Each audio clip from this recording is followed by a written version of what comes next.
নমস্কাৰ শিক্ষাৰ্থীসকল সকলোকে আকৌ এবাৰ অন্য এটা নতুন ভিডিঅ'লৈ স্বাগতম জনাইছো। আমি আজি আলোচনা কৰিম তোমালোকৰ শিক্ষা পাঠ্যপুথিৰ অধ্যায় 5 মনোযোগ আৰু আগ্ৰহ খ নম্বৰ বুলি যোনটো তোমালোকৰ চেপ্টাৰ আছে সেই চেপ্টাৰ সকলোবোৰ প্ৰশ্ন উত্তৰ আজি এইটো ভিডিঅ'ত আলোচনা কৰা হ'ব আৰু এইটো হৈছে পাৰ্ট 1 ভিডিঅ'। ইয়াৰ পিছত পাৰ্ট 2 ভিডিঅ'টো তোমালোকৰ বাবে সোনকালে লৈ অহা হ'ব, গতিকে পলম নকৰি ভিডিঅ'টো আৰম্ভ কৰোঁ ব'লা। ৰচনাত্মক প্ৰশ্ন দিছে তোমালোকৰ। প্ৰথমটো প্ৰশ্ন দিছে মনোযোগ কাক কয়, মনোযোগৰ কেইটামান সংজ্ঞা আগবঢ়োৱা। তোমালোকে উত্তৰ লিখিব পাৰা। মনোযোগ হৈছে এটি মানসিক ক্ৰিয়া। এই ক্ৰিয়াৰ সহায়ত আমি বহু উদ্দীপকৰ মাজত এটা বিশেষ উদ্দীপক বাছি লৈ তাৰ প্ৰতি সঁহাৰি জনাওঁ। কোনো বস্তু বা বিষয় সম্পৰ্কে একান্তভাৱে সচেতন হোৱাকে মনোযোগ বোলে। ক্লাছত যে টিচাৰে কয়নে নকয়, ঐ মনোযোগ দি শুন, ঐ মনোযোগ দে, ঐ মনোযোগ দিয়া, এইফালে চোৱা, মনোযোগ দিয়া। মানে কি, আমি যেতিয়া কোনো এটা কথা মনোযোগ দি শুনো সেই কথাটো আমাৰ মনত থাকে। সেইকাৰণে কি বুলি কয় ছাৰ বাইদেউসকলে যে তোমালোকে মনোযোগ দি শুনাচোন, অলপ সময় মনোযোগ দিয়াচোন, অলপ সময় ধৈৰ্য ধৰি থাকাচোন, মনে মনে থাকাচোন, মোৰ কথাখিনি শুনাচোন, কয়নে? সেইকাৰণে কয়। এতিয়া ইয়াৰ আমি কেইটামান সংজ্ঞা চাওঁ। মনোযোগৰ কেইটামান মনোবিদসকলে আগবঢ়োৱা সংজ্ঞা হ'ল, মই ইয়াতে দুজনৰে লিখিছোঁ, তোমালোকৰ কিতাপত আৰু আছে, সেইখিনি তোমালোকে চাই লৈ পেলাই লিখিব পাৰা। জেমছ ৰছৰ মতে মনোযোগ এক প্ৰক্ৰিয়া যাৰ জৰিয়তে এক চিন্তনীয় বিষয় মনত স্পষ্ট কৰি তোলা হয়। ৰাইবৰ্ণ নামৰ মনোবিদ এজনে তেখেতৰ বিখ্যাত গ্ৰন্থ ইন্ট্ৰডাকশ্যন টু এডুকেশ্যনেল চাইক'লজিত মনোযোগ সম্বন্ধে কেনেধৰণে কৈছে চোৱা। মনোযোগ ব্যক্তিত্বৰ এনে কাৰ্য য'ত অনুভূতি, ইচ্ছা লগতে বোধ শক্তি নামৰ মৌলিক ক্ৰিয়াও নিহিত থাকে। এতিয়া এইটো 1 নম্বৰ প্ৰশ্নৰ উত্তৰ আছিলে। তোমালোকে নিশ্চয়কৈ বুজি পাইছা আৰু তোমালোকে যদি চেনেলটো প্ৰথমবাৰৰ বাবে আহিছা তেনেহ'লে চেনেলটো ছাবস্ক্ৰাইব কৰিবা, লগতে থকা বেল আইকনটো হিট কৰি থবা আৰু ভিডিঅ'টোত এটা লাইক কৰি আমাক উৎসাহিত কৰিবা আৰু কমেণ্ট বক্সত কমেণ্ট কৰি জনাবা যে তোমালোকৰ কাৰণে কেনেধৰণৰ ভিডিঅ' লৈ আহিব লাগে। এতিয়া 2 নম্বৰ প্ৰশ্নটো চাওঁ।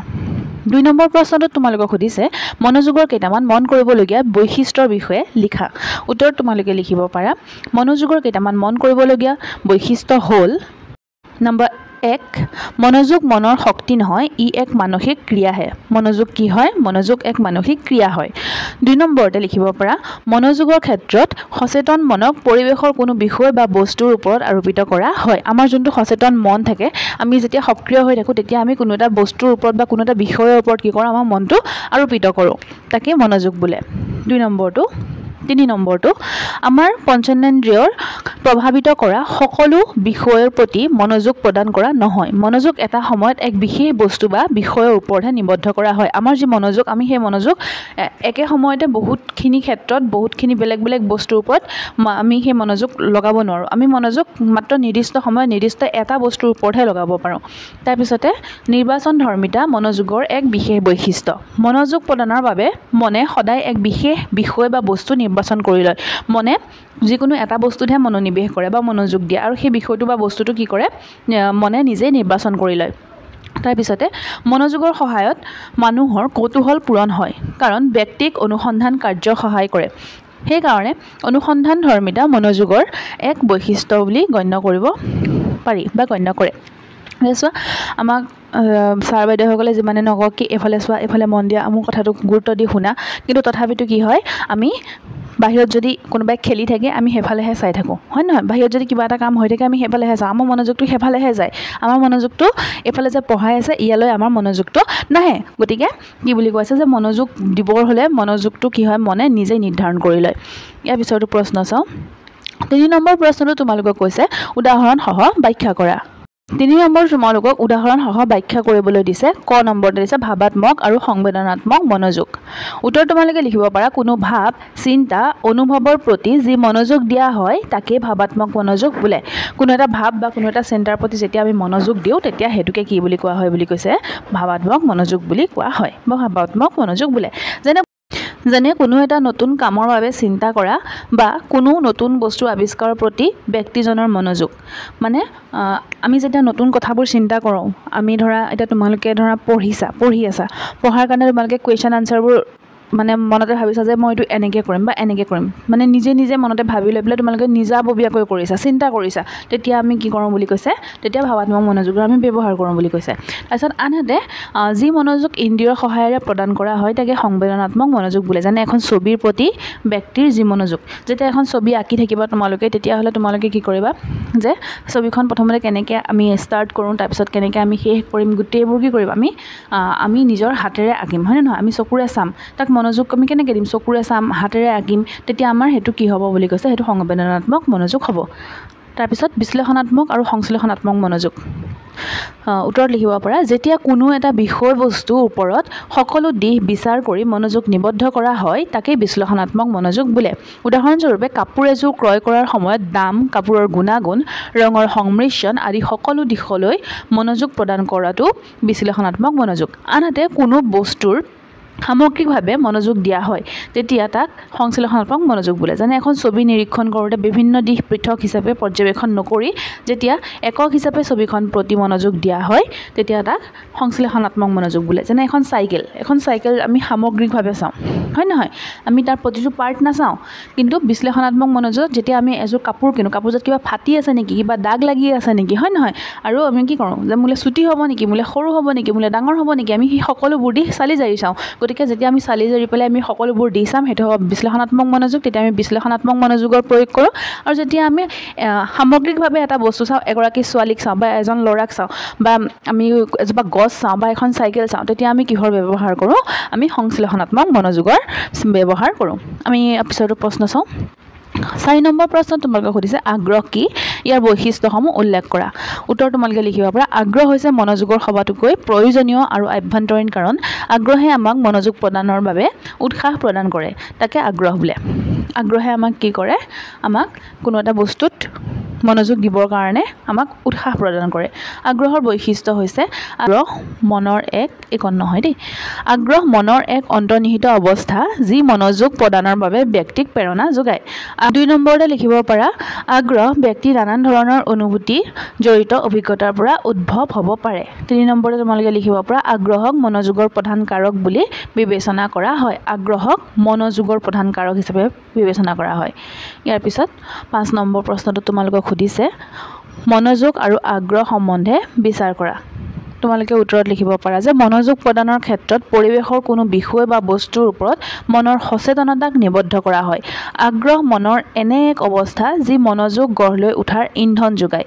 গতিকে ইয়াকে বুজা যায় যে মনোযোগ আৰু আগ্ৰহৰ এক অবিচ্ছেদ্য সম্বন্ধ আছে। প্ৰত্যেক ব্যক্তিৰ মনৰ মাজত এক সুপ্ত বা অন্তৰ্নিহিত মানসিক অৱস্থা আমাৰ পৰিৱেশৰ বিভিন্ন বিষয়ৰ পৰা এটা বাছি লৈ মনোনিৱেশ কৰিবলৈ উৎসাহ যোগায়। আমাৰ পৰিৱেশত বিভিন্ন বিষয়বস্তু থাকে, হয়নে? তাৰ পৰা আমি কি কৰোঁ, এটা মাত্ৰ বিষয় বা বস্তু বাছি লৈ পেলাই তাৰ ওপৰত আমি মনোযোগ দিওঁ আৰু সেই মনোযোগটো দিবলৈ উৎসাহ যোগায়। সেয়েহে আগ্ৰহ অবিহনে মনোযোগ সম্ভৱ নহয়। কোনো এটা বিষয়ৰ আগ্ৰহ থাকিলে অতি স্বাভাৱিকভাৱে মনোযোগৰ সৃষ্টি হয়। তোমালোকৰ যদি কোনো এটা বিষয়ত বহুত আগ্ৰহ থাকে, তোমালোকে সেই বিষয়টোৰ প্ৰতি সেই বিষয়টো যেতিয়া পঢ়া তোমালোকে নিজেই, তেতিয়া তাৰ প্ৰতি নিজে নিজে তোমালোকৰ মনোযোগ তাত তোমালোকে দিব পাৰা বা তোমালোকৰ মনোযোগটো নিজে নিজে তাত বহে।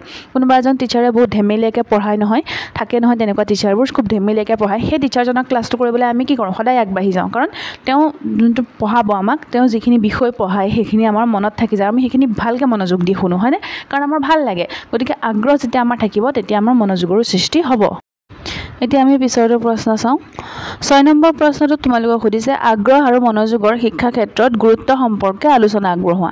উত্তৰ তোমালোকে লিখিব পৰা, শিক্ষা আহৰণৰ ক্ষেত্ৰত আমাৰ মনোযোগ আৰু আগ্ৰহৰ প্ৰয়োজনীয়তা অনস্বীকাৰ্য। আগ্ৰহৰ অভাৱত কোনো কথাতে মন দিব নোৱাৰি।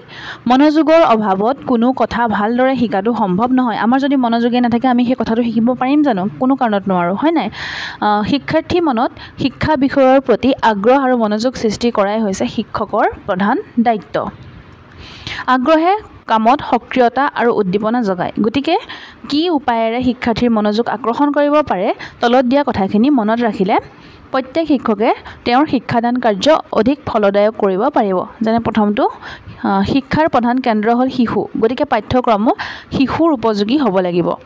2 নম্বৰতে, শিক্ষণীয় বিষয় সৰল কৰি প্ৰদান কৰিব লাগিব। বিষয়বস্তু বুজি নাপালে আগ্ৰহ হ'ব নোৱাৰে। যদি শিক্ষাৰ্থীয়ে বিষয়বস্তু বুজিয়েই নাপায় তেতিয়াহ'লে আগ্ৰহী কেনেকৈ হ'ব, হয় নাই?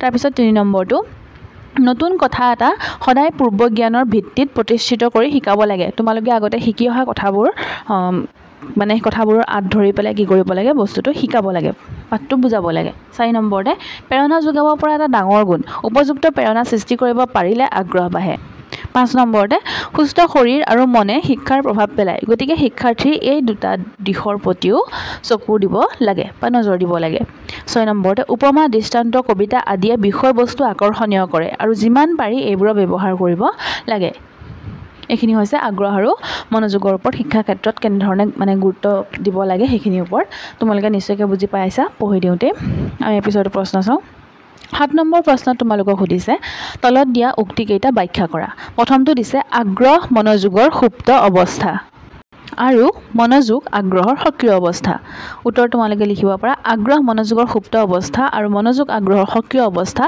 মেকডুগালে ইয়াৰ দ্বাৰা ইয়াকে বুজাব খুজিছে যে মনোযোগ আৰু আগ্ৰহৰ এনে ওতঃপ্ৰোত সম্বন্ধ আছে যাৰ বাবে এবিধ আনবিধৰ পৰা পৃথক কৰিব নোৱাৰি যেতিয়ালৈকে আমাৰ মনত মনোযোগ নিষ্কৰ্ম বা সুপ্ত অৱস্থাত থাকে সেই অৱস্থাক মেকডুগালে আগ্ৰহ বুলি কৈছে যি মুহূৰ্তত সুপ্ত আগ্ৰহ পৰিৱেশৰ কোনো কাৰকৰ ফলত জাগ্ৰত হৈ পৰে তেনে অৱস্থাক মনোযোগ বোলে গতিকে মেকডুগালৰ মতে আগ্ৰহ হৈছে মনোযোগৰ প্ৰধান কাৰণ আমি খ নম্বৰটো চাওঁ খ নম্বৰটো তোমালোকক সুধিছে মনোযোগ আৰু আগ্ৰহ একেটা মুদ্ৰাৰ দুটা পিঠিমাথোন উত্তৰত লিখিব পাৰা মনোযোগ প্ৰদানৰ ক্ষেত্ৰত পৰিৱেশৰ কোনো বিষয় বা বস্তুৰ ওপৰত মনৰ সচেতনতাক নিবদ্ধ কৰা হয় আগ্ৰহ মনৰ এনে এক অৱস্থা য'ত মনোযোগ গঢ় লৈ উঠাত ইন্ধন যোগায় গতিকে বুজিব পৰা যায় যে মনোযোগ আৰু আগ্ৰহৰ এক অবিচ্ছেদ্য সম্বন্ধ আছে আগ্ৰহ প্ৰত্যেক ব্যক্তিৰ মনৰ মাজৰ এক সুপ্ত বা অন্তৰ্নিহিত মানসিক অৱস্থা ইয়ে আমাক পৰিৱেশৰ বিভিন্ন বস্তু বা বিষয়ৰ পৰা এটা বাছি লৈ মনোনিৱেশ কৰিবলৈ উৎসাহ যোগায়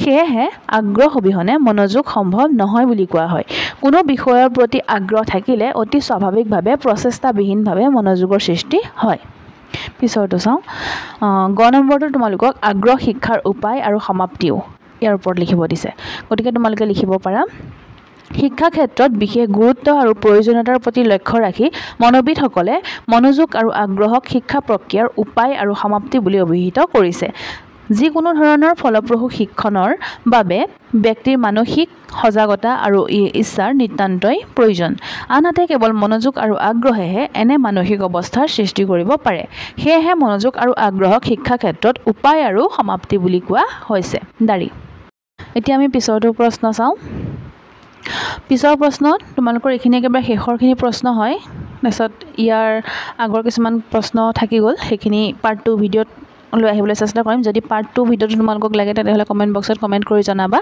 আৰু এতিয়া আমি এইখিনি প্ৰশ্ন উত্তৰ আলোচনা কৰোঁ ইয়াত সুধিছে তলত দিয়া প্ৰতিটো বাকাৰ নহয় এইটো বাক্যৰ দেই বাক্যৰ বিপৰীতে শুদ্ধ বা অশুদ্ধ লিখি উত্তৰ দিবা 1 নম্বৰতে তোমালোকক দিছে মনোযোগে মনৰ সচেতনতাক আৰোপিত কৰা নুবুজায় এইখিনি নিশ্চয় তোমালোকে গোটেইখিনিয়ে পাৰিবা কাৰণ ইতিমধ্যে আলোচনা কৰা হৈয়ে গৈছে প্ৰায়খিনি গতিকে এইটো হ'ব অশুদ্ধ কাৰণ মনোযোগে মনৰ সচেতনতাক আৰোপিত কৰাক বুজায় তাৰ পিছৰটো প্ৰশ্ন সুধিছে আগ্ৰহ মনোযোগৰ এক আভ্যন্তৰীণ শুদ্ধ ইয়াৰ পিছত সুধিছে সকলো বয়সৰ ল'ৰা ছোৱালীয়ে বিশ্লেষণাত্মক মনোযোগ প্ৰদান কৰিব পাৰে সকলো বয়সৰ ল'ৰা ছোৱালীয়ে নোৱাৰে গতিকে এইটো অশুদ্ধ হ'ব ইয়াৰ পিছত কেৱল বয়সস্থ লোকেহে ভাবাত্মক মনোযোগ দিব পাৰে এইটো শুদ্ধ হ'ব প্ৰবৃত্তিৰ পৰা সৃষ্টি হোৱা আগ্ৰহ সুপ্ত আগ্ৰহ বোলে শুদ্ধ দীৰ্ঘ সময় ধৰি মনোযোগ প্ৰদান সম্ভৱ নহয় এইটো শুদ্ধ ইয়াৰ পিছত অৰ্জিত আগ্ৰহ সকলো জীৱৰে ক্ষেত্ৰত সমপৰ্যায়ৰ এইটো অশুদ্ধ ইয়াৰ পিছত